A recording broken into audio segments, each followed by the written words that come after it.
పొద్దు పొద్దుగాలనే మామిడి తోటకు పోతుంటిమి. మా తమ్ముడు చెట్టెక్కి మామిడాకులు తెంపిస్తుంటే నేను సంచిలో జమాయిస్తుంటిని.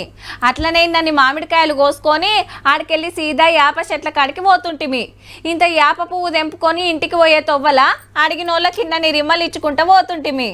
అప్పట్లో మా అమ్మ కొత్త కుండ తప్ప ఏం కొనకపోతుండే. కానీ పట్నంలో అవన్నీ ఎక్కడి, ఏదైనా కొనుక్కోవాల్సిందే.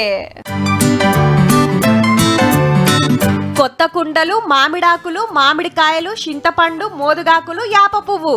ఉగాది పచ్చడికి ఏమేం కావాలనో సగులం అమ్ముతున్నారు. ఊర్లల్లంటే అట్లా పోయి ఏమేం కావాలనో తెంపుకొస్తారు. కానీ పట్నంలా ఏడ దొరుకుతాయి? పల్లెలకెళ్ళి పట్టుకొచ్చి రాస్తాల పొంట అమ్ముతుంటే దొరికిందే మా భాగ్యం అనుకొని తీసుకుంటున్నారు. రేటు సుత పిరమే ఉన్నాయట. మామిడికాయలు 100 రూపాయల కిలో అడిగితే 80 రూపాయల కిలో ఇస్తున్నాం. ఒకటి కావాలంటే 20-30 తీసుకుంటున్నారు. యాప పూలు, మామిడాకులు సుత 20కెళ్ళి 30 రూపాయలు తీసుకుంటున్నారట. ఇక కుండల రేట్లు ఎట్లున్నాయంటే 150, 250, 350. ఆకులు కాయలే కాదు, అటు పూజలు చేస్తానికి పూలు సుత పిరమే. ఏడాదికి ఒక్కపారి కాబట్టి ఇంతో అంతో బేరమాడి కొనటోళ్ళు కొంతనే ఉన్నారు. రేట్లు పూలు బాగా ఎక్కువగా ఉన్నాయి.